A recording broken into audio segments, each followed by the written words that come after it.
This is One on One.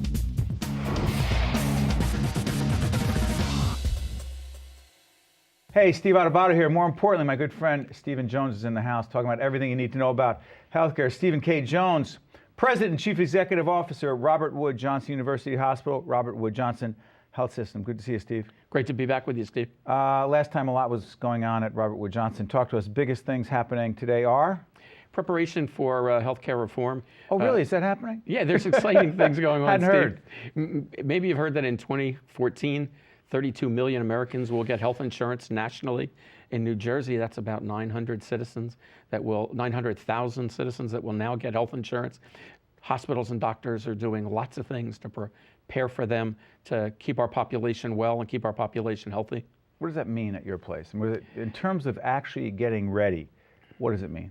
It means hospitals and doctors collaborating in new ways. Electronic medical records, you've heard a lot about. Required? It is required. There are today incentives, and in a few years there will be disincentives or punishments if hospitals and doctors don't use electronic medical records. A lot of safety issues, a lot of safety angles. At Robert Wood Johnson, we've gotten $1.5 million in Medicaid meaningful use dollars to support our development of electronic medical records. From the feds. We were thrilled last year to get a $4 million grant from the Robert Wood Johnson Foundation in Princeton for what we call a community care coordination grant. That's an exciting project that will help patients as they go home from the hospital to make that appointment with the doctor, make sure they have the right medications, communicate with their doctor, nurses, pharmacists, so that they don't get readmitted. One of the issues is that when people are discharged from all New Jersey's great hospitals, some of them don't take their meds. Some of them don't go to their doctors. They get sicker and come back in. There are millions of dollars spent for readmissions of patients who ought to stay well, and now Robert Wood Johnson will focus on that so they can stay home, stay at work, be productive and healthy in the community. That's what that grant is for. That's what that grant's for. You know, the other thing that's interesting, Steve, is we had one of your colleagues, one of the competing, well, I shouldn't say competing hospitals in a different part of the state, but he said, look, be very candid. The 2014 date is coming. We can't change that, he said, but if it were up to me, I would scrap the whole thing, start all over again, because we're not ready for this. We don't think it's the right way to go, and it's going to wreak havoc. We went back and forth. I said, really? You're waiting for the Supreme Court to change? He said, no, I just think we should go back and start again. I think healthcare reform was essential. 32 million Americans have to have health insurance. To me, it's unconscionable that anybody has to worry about, can I get care tonight if I get sick? Can I get help for my child? I think it's very necessary, but I also think it's important for doctors and hospitals to work together to be ready for those 32 million Americans, 900,000 in New Jersey. The other thing that's happening in the state, there's a lot of issues having to do with medical education. Let's talk about the relationship that your institution has with the medical school in the state. Talk about it. Sure. I thank Governor Christie for his commitment to graduate medical education and healthcare in New Jersey.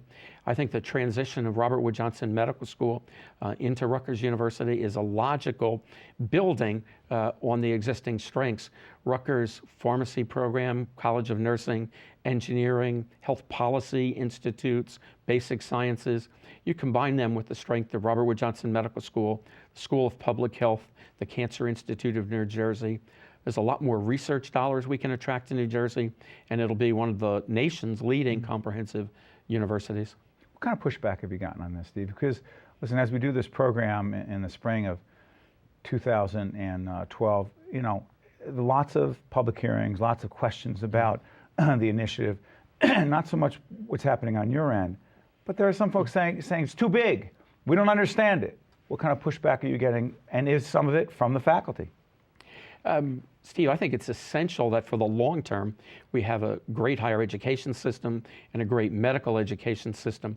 I think having conversations about how we assure access for our citizens, how do we make sure hospitals are alive and solvent in our communities in North Jersey, Central Jersey, South Jersey is a great thing. How do we preserve access to healthcare? How do we preserve medical education? Those conversations are essential, but I think the planning will protect access, will protect and strengthen graduate medical education.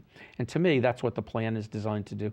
You know, because we've known each other a long time, and full disclosure, we've done some seminars and coaching down at your place, and you've been one of our underwriters for some of our other programs for a while.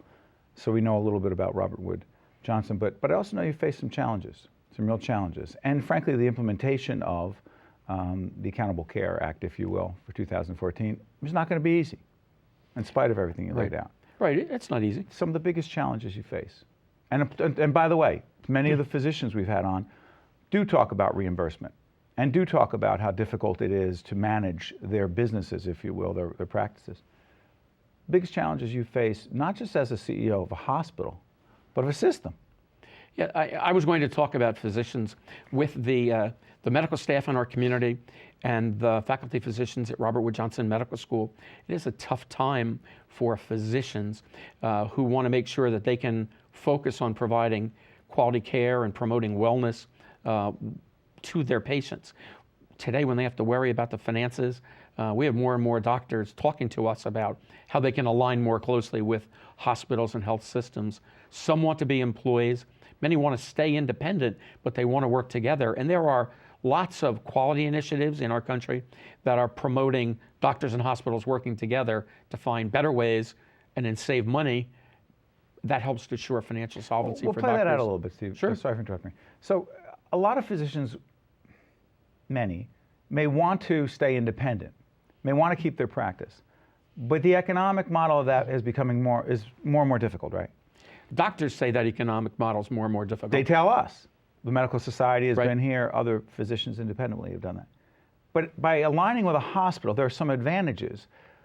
But it's a challenge because it's a new model. What is it that a hospital or a hospital system would offer a physician or a physician's group that makes it more advantageous for them? I don't understand that. Today, a big concern for physicians is uncertainty, not knowing what will happen, not knowing what the changes are in 2014. You know, it's crystal clear that the cost structure nationally is unsustainable.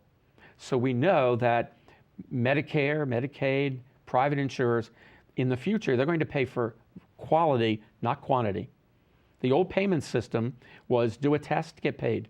The new payment models will be pay for quality. Not pay for service. Well. Not pay for service, that's out. Fee for service will be out. It'll be value-based purchasing, paying for quality and keeping people well.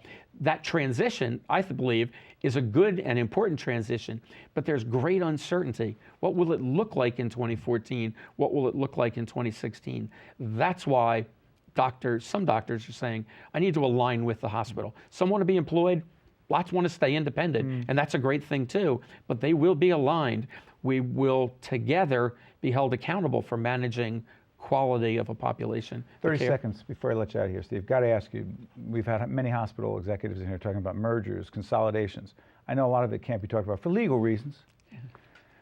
Always making moves, always looking at possibilities. The landscape will not stay the same. Robert Wood Johnson will grow. You will acquire. You will change, correct? Correct. Robert Wood Johnson Health System is always looking for ways to promote the health in our community and look for collaboration. There are great hospitals and great doctors in New Jersey, so there will be a lot of interactions as hospitals look for how can we collaborate and serve our community better.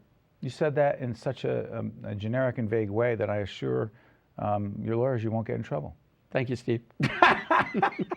Steve Jones, President and Chief Executive Officer, Robert Wood Johnson University Hospital, Robert Wood Johnson Health System. That was said well. Thanks, Steve. One-on-one will continue right after this. We'll get more candid answers on other questions with other guests after this. Stay with us. Thank you, Steve.